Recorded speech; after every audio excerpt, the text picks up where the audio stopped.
सबको जय मसीह की।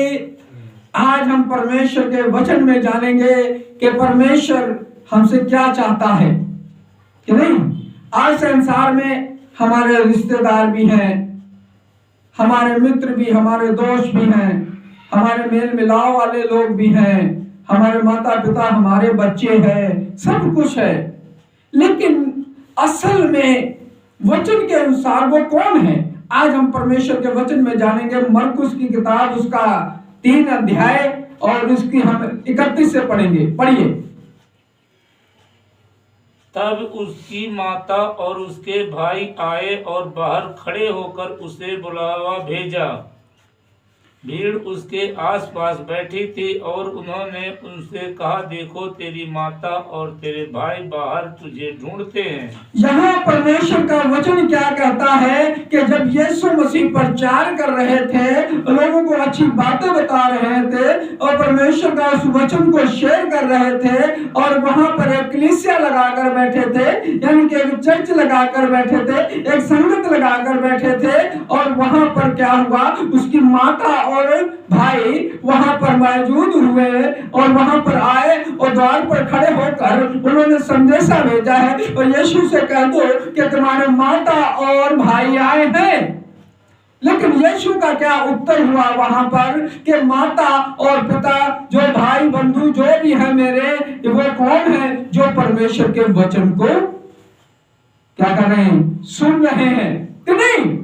हम लोग संसार में रहते हैं तो रिश्तों को अहमियत देने लगते हैं। परमेश्वर का वचन छोड़कर हम लोग रिश्तेदारों से उठकर मिलने लगते हैं, और परमेश्वर के वचन को छोड़कर हम बच्चों से मिलने लगते हैं, अपने परिवार को ध्यान देने लगते हैं। लेकिन यहाँ यीशु का वचन क्या कहता है कि नहीं, जो वचन को सुन रहे हैं, हाँ जी ध्यान देना है, यहाँ वचन को जो सुन रहे हैं वो कौन है? मेरे माता और हाँ जी क्या है?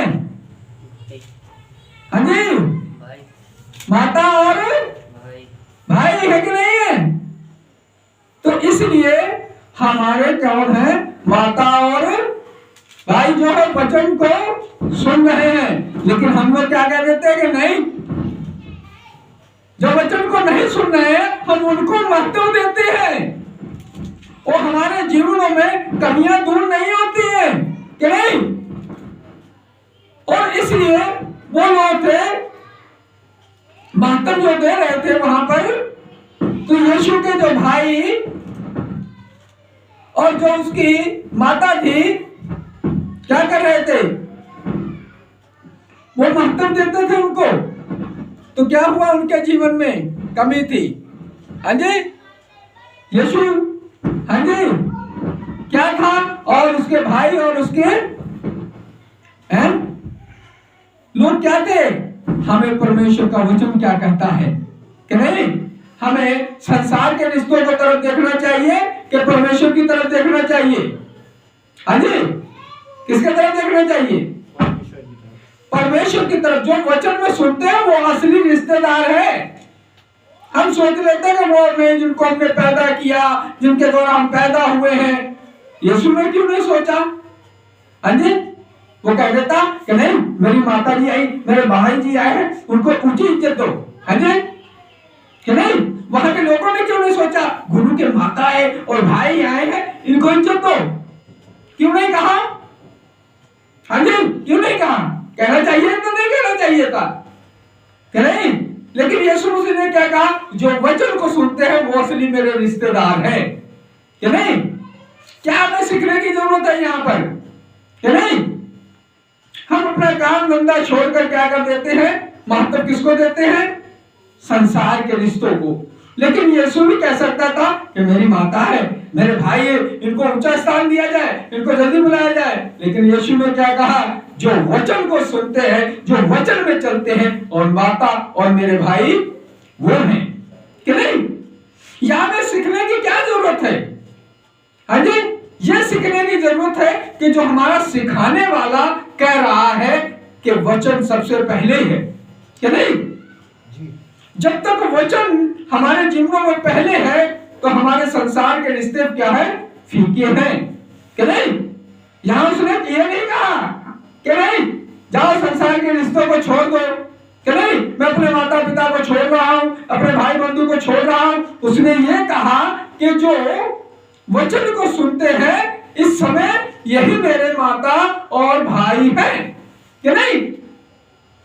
तो हमें परमेश्वर का वचन क्या सिखाता है, पढ़ेंगे हम लोग।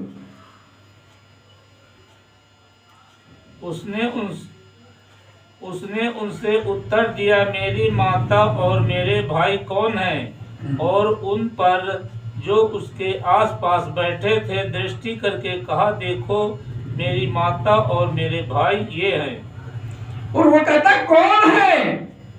हम लोग क्या कहने लगते हैं, ये फलाने लगते हैं, हमारे ये रिश्तेदार लगते हैं, वो लगते हैं, वो लगते हैं। लेकिन यहाँ परमेश्वर का वचन क्या कहता है?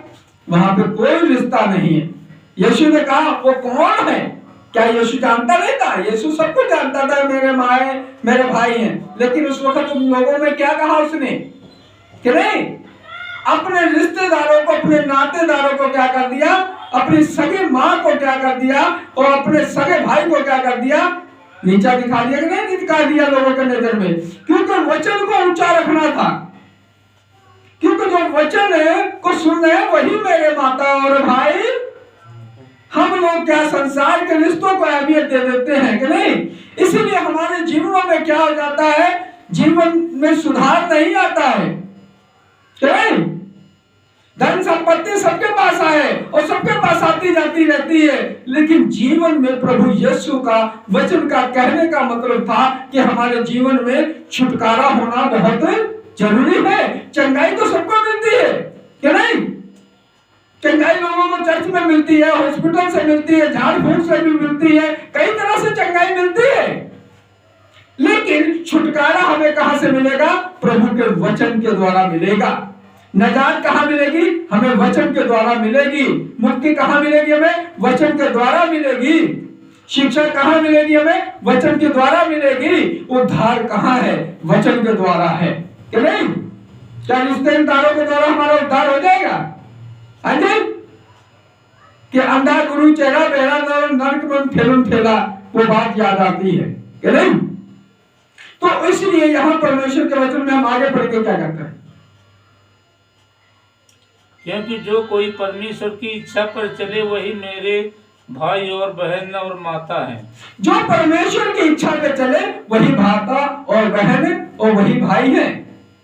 अब यहां जाकर क्या आ जाओगे, कि नहीं? है परमेश्वर के वचन ये कह रहा है, मैं नहीं कह रहा हूं, कि नहीं? क्योंकि मैं भी संसार में रहता हूं, लेकिन वचन क्या कहता है? वही मेरे भाई और वही मेरी माता है, कि नहीं? मैं तो नहीं कह रहा हूं अपनी तरफ से कुछ भी, हाँ जी, वचन कह रहा है। और वचन क्या कह रहा है? वही मेरी माता और भाई और बंधु हैं, कि नहीं? हम लोग परमेश्वर के लोगों को, परमेश्वर के दास को, कि नहीं, परमेश्वर के वचन को पीछा छोड़ के कह देते हैं, नहीं ये मेरे माँ बाप है, ये मेरे रिश्तेदार, ये मेरे खून के रिश्ते हैं, इनको कैसे छोड़ दूं? ये परमेश्वर ने छोड़ दिया तो तुम्हें क्या उसकी दिक्कत है? हमेशा के लिए थोड़ा छोड़ दिया। उसने उस समय को देखा, उसने उस पल को देखा, समय के लिए छोड़ देता वो तो यूहन्ना को उसकी देखभाल के लिए, जब क्रूस पर यीशु मसीह थे, लटके हुए थे, क्या छोड़ा नहीं यूहन्ना ने अपनी माता के लिए? हाँ जी, इस संसार की बात थी तो संसार के रिश्तों के लिए उसको छोड़ा, लेकिन वचन के लिए उसने छोड़ा, उसको छोड़ दिया, अपनी माता और भाई का इनकार किया। जब संसार की बात आई, संसार के रिश्तों की बात आई, उसने कहा यूहन्ना आज से ये तेरी माता है। कब कहा? जब वो क्रूस पे लटके हुए थे, नहीं? वचन दो धारी तलवार है, हमें दोनों तरफ सिखाने के लिए बताता है कि एक तरफ क्या कहता कि माता और मेरे भाई कौन हैं? जो वचन को सीख रहे वो हैं, कि नहीं? उसी माता के लिए फिर कह रहा है आखिरी में, जब क्रूस में लटका था, कि हे यूहन्ना आज से तेरी माता है, कि नहीं? वो क्रूस पे लटके हुए भी अपनी माता की चिंता कर रहा था, कि नहीं? जहां वचन की बात है तो वहां वचन की बात करनी चाहिए, जहां रिश्तों की बात है वहां रिश्तों की बात करनी चाहिए, कि नहीं? जब हम खिचड़ी बना देंगे तो क्या हो जाएगी? वचन का, परमेश्वर का निरादर हो जाएगा, कि नहीं? आगे पढ़ेंगे। हो गया। तो इसलिए हमें वचन क्या है, यही सिखाता है कि हमें किसका करना चाहिए। हाँ जी, आदर किसका करना चाहिए, वचन का। वचन का। संसार में रिश्तेदार है, नातेदार है कि नहीं। अब ये चर्च का टाइम है 10 बजे से लेकर 1 बजे तक कि नहीं, चाहे इसमें कुछ भी होता रहे हमें कोई मतलब नहीं। हाँ जी, कोई मतलब नहीं, क्योंकि परमेश्वर की हजूरी है? इसमें माता आए, भाई आए, बंधु आए, लेन देन फलाना दुनिया भर की बातें, हमें कोई मतलब नहीं। हम 1 बजे के बाद बात करेंगे कि नहीं, या 10 बजे से हम पहले बात करेंगे। लेकिन क्या है, जब परमेश्वर का वचन है तो हम किसकी बात करेंगे। हाँ जी, सिर्फ परमेश्वर के वचन की बात करेंगे, हम दुआ की बात करेंगे, हम प्रार्थना की बात करेंगे, हम गीत भजन गाने की बात करेंगे कि नहीं। हम संसार की बातें नहीं करेंगे। संसार से हमें उस वक्त कोई मतलब नहीं है, क्योंकि वचन परमेश्वर हमारी हजूरी में, परमेश्वर हमारी दुआओं प्रार्थनाओं को सुन रहा है कि नहीं।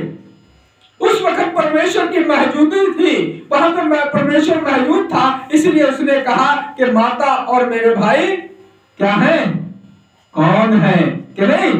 सबने कहा ये गुरुजी कैसे बात कर रहे हैं, ये गुरुजी की तो मैं जानता हूँ। वहां कितने लोगों ने कहा होगा, अरे मैं जानता हूँ यीशु की ये तो गुरुजी की माता है, ये गुरुजी के भाई हैं।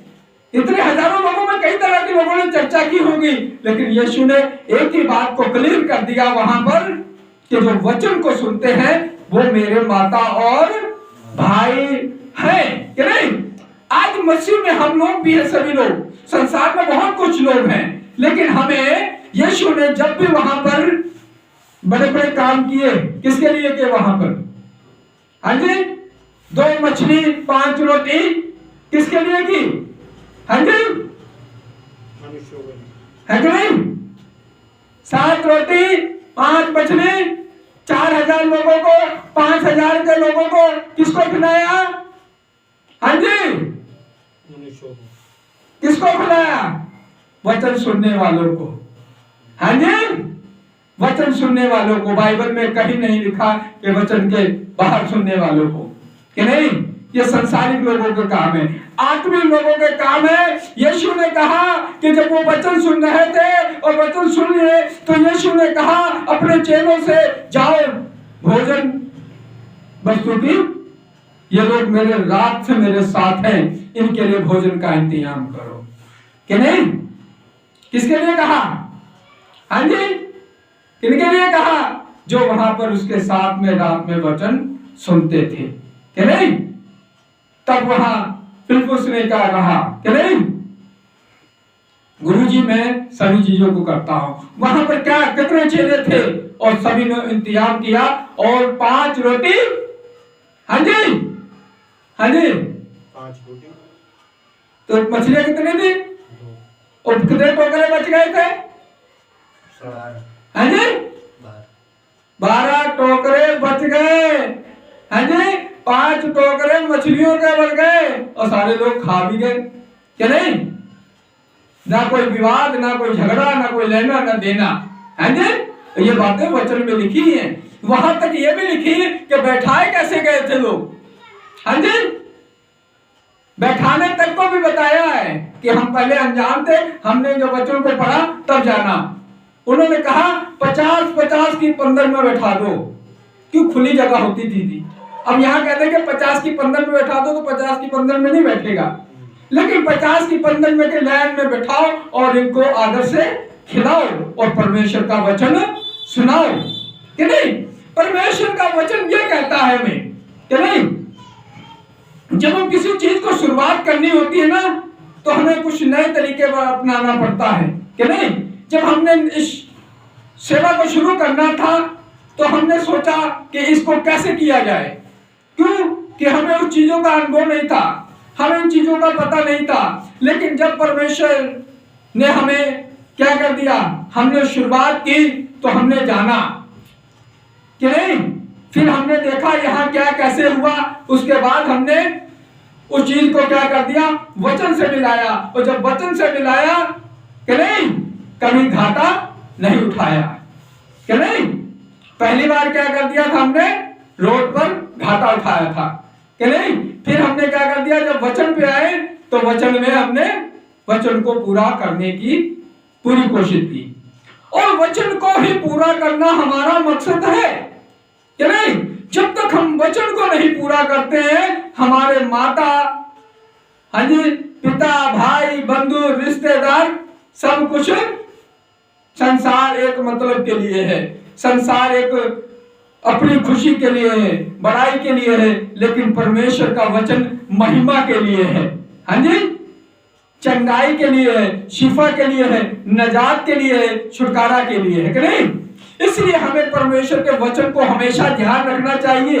कोई भी कार्य करे तो हमें सबसे पहले क्या होना चाहिए, परमेश्वर का, हाँ जी, वचन होना चाहिए। अगर परमेश्वर का वचन नहीं है तो हमारे जीवन में हर घटी बढ़ेगी नहीं, बल्कि घटना शुरू हो जाएगी, हर घटी होगी। अगर हम परमेश्वर के वचन के अनुसार चलेंगे तो 12 टोकरे, हाँ जी, किसके बचे, हाँ जी, और क्या 5 टोकरे मछलियों के बचे, और परमेश्वर बड़ी आशीष देता है। हम जब परमेश्वर के सिस्टम के अनुसार सभी काम करते हैं तो परमेश्वर हमारी जीवन में बड़े बड़े काम करता है, बड़े बड़े चिन्ह और चमत्कार दिखाता है। इसलिए परमेश्वर का वचन आज हमें यही सिखाता है और बताता है कि हमारे भाई, बंधु और रिश्तेदार और नातेदार से सबसे अहमियत वचन क्या है। वचन हमारा सबसे ज्यादा जरूरी है कि नहीं, कि नहीं। हम यीशु को देख सकते हैं, हम यीशु को वचन में देख सकते हैं, हम चंगाई को देख सकते हैं, वचन में देख सकते हैं, हम छुटकारे को कहां देख सकते हैं, वचन में देख सकते हैं। इसलिए वचन हमारे लिए सबसे ज्यादा जरूरी है। सबको जय मसीह की।